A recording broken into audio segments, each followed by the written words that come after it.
اللہم صلی علی سیدنا محمد وعلی آل سیدنا محمد وصحاب سیدنا محمد وبارک وسلم۔ اللہ تبارک و تعالیٰ کی حمد و ثنا کے بعد بے شمار درود و سلام حضرت محمد مصطفیٰ صلی اللہ علیہ وسلم پر، بے شمار دعائیں اولیاء، صحابہ کرام، صدیقین، شہداء کے لیے کہ جن کے طفیل یہ دین، یہ قرآن، یہ عظمتیں، یہ نسبتیں مجھے اور آپ تک پہنچی ہیں۔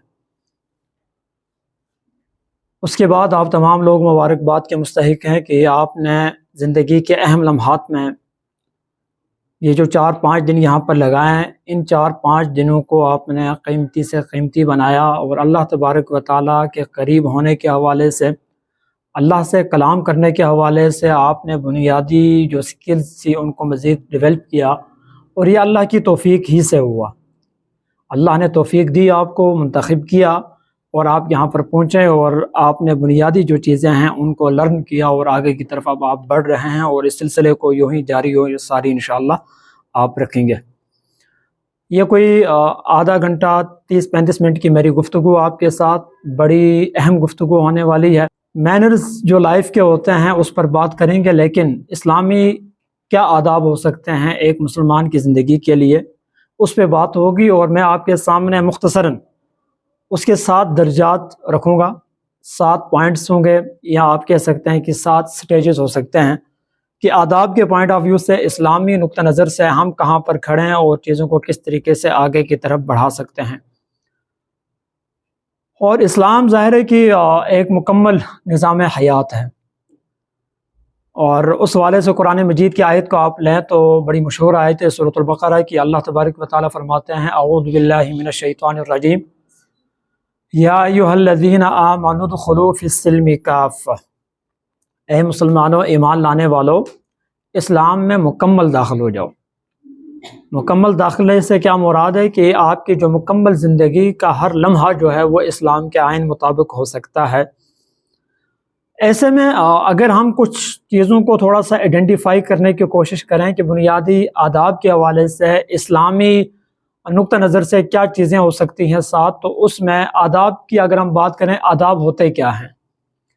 آداب بیسیکلی اس چیز کو کہتے ہیں کہ کچھ ایسے اصول و ضوابط کا بنانا جن سے انسان اپنے آپ کو تکلیف اور نقصان سے بچائے، اور اسی طریقے سے دوسروں کو بھی اپنے ذریعے سے پہنچنے والی جو تکلیف ہے اس سے وہ ان کو بچا سکے۔ بیسیکلی آداب یا مینرز اسی چیز کو کہتے ہیں۔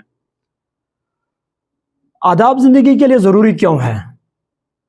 کہ قوانین و ضوابط ہر آپ شعبے کو دیکھتے ہیں وہاں، اور انسان کو جو اشرف المخلوقات کہا گیا اس کے پیچھے ایک وجہ یہ بھی ہے کہ یہاں قوانین آپ بناتے ہیں اور اس کے اوپر پھر عمل پیرا بھی ہوتے ہیں۔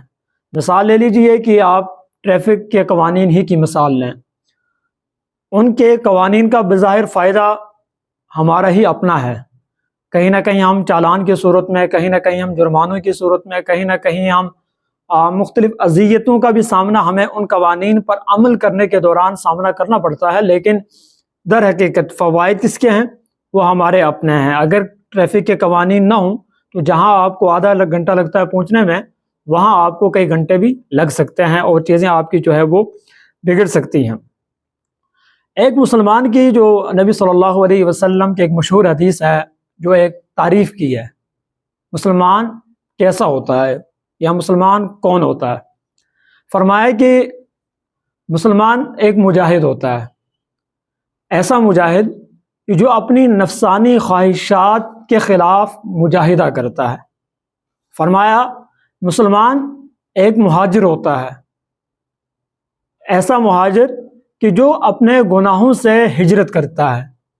پھر فرمایا کہ مسلمان ایسا ہے کہ جس کے ہاتھوں سے، زبان سے دوسرا جو مسلمان ہے وہ سلامتی میں ہے، محفوظ ہے۔ تو آپ کہہ سکتے ہیں کہ مسلمان کی ایک مکمل جو جامع تعریف ہے وہ یہ ہے۔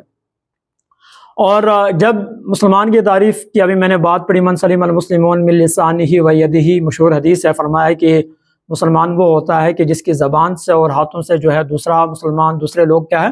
محفوظ ہیں۔ اچھا، اس میں دیکھیں آپ کی زبان کا تذکرہ پہلے کیا، کیونکہ زبان کے ذریعے تکلیف پہنچانا بہت آسان ہے، ہاتھوں کے ذریعے تکلیف پہنچانا مشکل ہے۔